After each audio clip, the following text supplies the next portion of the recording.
Hello, ഇന്നത്തെ വീഡിയോയിൽ നമ്മൾ ഡിസ്കസ് ചെയ്യാൻ പോകുന്നത് ഹൗ ടു സ്റ്റഡി കെമിസ്ട്രി ആണ്. കെമിസ്ട്രി എങ്ങനെ പഠിക്കാമെന്ന്. അപ്പോൾ ആദ്യം തന്നെ നമുക്ക് എന്ത് ചെയ്യാം, കെമിസ്ട്രിയുടെ സിലബസ് ഒന്ന് നോക്കാം അല്ലേ. കെമിസ്ട്രിയുടെ സിലബസ് പറയുമ്പോൾ നമ്മൾ ആ കെമിസ്ട്രീനെ 3 പാർട്ടായിട്ട് ഡിവൈഡ് ചെയ്തിട്ട് പറയും. എന്തൊക്കെയാണ് പറയുക? ഫിസിക്കൽ കെമിസ്ട്രി ഉണ്ട്, ഓർഗാനിക് കെമിസ്ട്രി ഉണ്ട്, ഇനോർഗാനിക് കെമിസ്ട്രി ഉണ്ട്. ഫിസിക്കൽ കെമിസ്ട്രി പറയുമ്പോൾ അതിൽ വരുന്ന ടോപ്പിക്കാണ് നമ്മുടെ മോൾ കോൺസെപ്റ്റ്, തെർമോഡൈനാമിക്സ്, ഇക്വിലിബ്രിയം ഒക്കെ. ഓർഗാനിക് കെമിസ്ട്രി എന്ന് പറയുമ്പോഴാണ് നമ്മുടെ ഓർഗാനിക് കോമ്പൗണ്ട്സിനെ പറ്റിയിട്ട്, ആൽക്കഹോൾ, ഫീനോള്, കാർബോക്സിലിക് ആസിഡ് അതൊക്കെ പറ്റിയിട്ട് പഠിക്കുന്നത്. ഇനോർഗാനിക് കെമിസ്ട്രി എന്ന് പറയുമ്പോൾ എന്ത് വരും? നമ്മുടെ പീരിയോഡിക് ടേബിൾ, ക്ലാസിഫിക്കേഷൻ, അതുപോലെ തന്നെ കോർഡിനേഷൻ കോമ്പൗണ്ട്, അതൊക്കെ എന്തിലാണ് വരിക? ഇനോർഗാനിക് കെമിസ്ട്രിയിലാണ് പറയുന്നത്. അപ്പോൾ കെമിസ്ട്രി പഠിക്കുമ്പോൾ കെമിസ്ട്രിയുടെ സിലബസിനെ നമുക്ക് ഇങ്ങനെ 3ആയിട്ട് physical chemistry, organic chemistry, inorganic chemistry എന്ന് എന്ത് ചെയ്യാൻ പറ്റും? ഡിവൈഡ് ചെയ്ത് മനസ്സിലാക്കാൻ പറ്റും.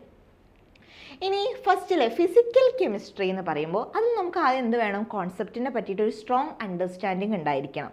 കൂടാതെ അവിടെയാണ് നമ്മുടെ പ്രോബ്ലം സോൾവിങ് സ്കിൽസ് ഒക്കെ അപ്ലൈ ആവുക. അതായത് മോൾ കോൺസെപ്റ്റ് ആണെങ്കിൽ ഇപ്പോൾ നമ്പർ ഓഫ് മോൾസ് എന്ന പാർട്ടിക്കിൾസ് കണ്ടുപിടിക്കുക, വോളിയം ഫൈൻഡ് ചെയ്യുക, മാസ് ഫൈൻഡ് ചെയ്യുക, അങ്ങനെ ഫോർമുലാസ് ഒക്കെ വരുന്ന ഇതിലാണ്, ഫിസിക്കൽ കെമിസ്ട്രിയിലാണ്. അപ്പോൾ അതെന്ത് ചെയ്യണം? നമ്മൾ പ്രാക്ടീസ് ചെയ്ത് പഠിക്കണം, പ്രോബ്ലം സോൾവ് ഒക്കെ ചെയ്ത് പഠിക്കണം.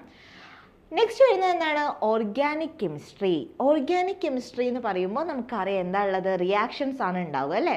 ഇപ്പോൾ ഓരോ ഓർഗാനിക് കോമ്പൗണ്ടിൻ്റെ പ്രിപ്പറേഷൻ, കെമിക്കൽ റിയാക്ഷൻസ് ഒക്കെ വരുന്നുണ്ട്. അപ്പോൾ അതെന്ത് ചെയ്യണം?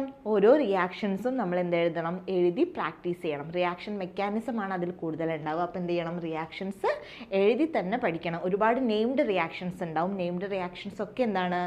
ഇമ്പോർട്ടൻ്റ് ആണ്. ആൻഡ് ലാസ്റ്റ് വരുന്നത് എന്താണ്? Inorganic chemistry. നമ്മുടെ പീരിയോഡിക് ടേബിൾ, അതിൻ്റെ ഫിസിക്കൽ ട്രെൻഡ്സ് എന്ന് വെച്ചിട്ടുണ്ടെങ്കിൽ ഇപ്പോൾ അറ്റോമിക് റേഡിയസ് പീരീഡിൽ എങ്ങനെയാണ് ചേഞ്ച് ചെയ്യുന്നത്, ടോപ്പ് ടു ബോട്ടം ഗ്രൂപ്പിൽ വരുമ്പോൾ എന്താണ്, ഇലക്ട്രോ ഗെയിൻ എൻതാൽപ്പിക്ക് എന്താണ് ചേഞ്ച്, ഇലക്ട്രോ നെഗറ്റിവിറ്റിക്ക് എന്താണ് ചേഞ്ച്, അതുപോലെ തന്നെ അയോണൈസേഷൻ എൻതാൽപ്പി എങ്ങനെയാണ് ചേഞ്ച് ചെയ്യുന്നത്. അപ്പോൾ ഇതൊക്കെ എന്താണ്? മെമ്മറൈസ് ചെയ്ത് പഠിക്കേണ്ട കാര്യങ്ങളാണ്. ടോപ്പിക്സ് എങ്ങനെയാണ് ചേഞ്ച് നടക്കുന്നതെന്നൊക്കെ നമ്മൾ എന്ത് ചെയ്യണം? കൂടുതൽ വായിച്ച് പഠിക്കേണ്ട കാര്യങ്ങളാണ്. അതുകൊണ്ട് നമ്മൾ റെഗുലറായിട്ട് എന്ത് ചെയ്തുകൊണ്ടിരിക്കണം? റിവിഷൻ ചെയ്തുകൊണ്ടിരിക്കണം. ഓക്കെ.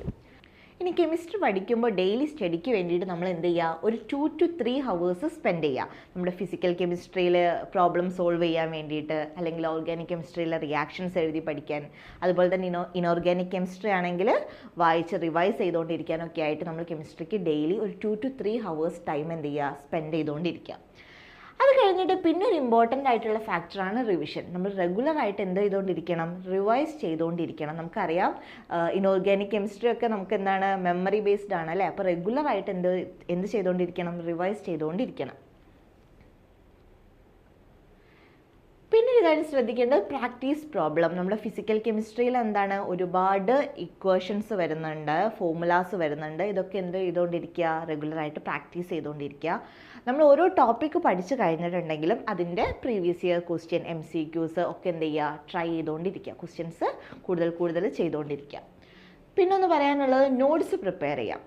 നിങ്ങൾക്കിപ്പോൾ ഓർഗാനിക് റിയാക്ഷൻസ് കുറേ നെയിംഡ് റിയാക്ഷൻസ് വരുമ്പോൾ ഇതൊക്കെ എന്ത് ചെയ്യുക? ഓരോന്ന് നെയിംഡ് റിയാക്ഷൻസ് എഴുതി വെക്കുക. അതുപോലെ തന്നെ ഫിസിക്കൽ കെമിസ്ട്രിയിലാണെങ്കിൽ ഇക്വേഷൻസ്, ഫോർമുലാസ് എന്ത് ചെയ്യുക? എഴുതി വെക്കുക. അത് പിന്നീട് റിവൈസ് ചെയ്യുമ്പോൾ നിങ്ങൾക്ക് ഹെൽപ്ഫുൾ ആവും.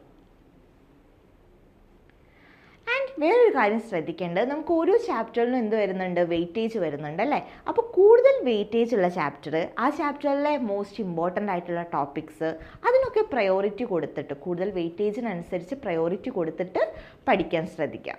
ഇനി നിങ്ങൾക്ക് ടോപ്പിക്കിൽ എന്തെങ്കിലും ഡൗട്ട് ഉണ്ടെങ്കിൽ കമൻറ്റ് ബോക്സിൽ ചോദിക്കാവുന്നതാണ്. താങ്ക്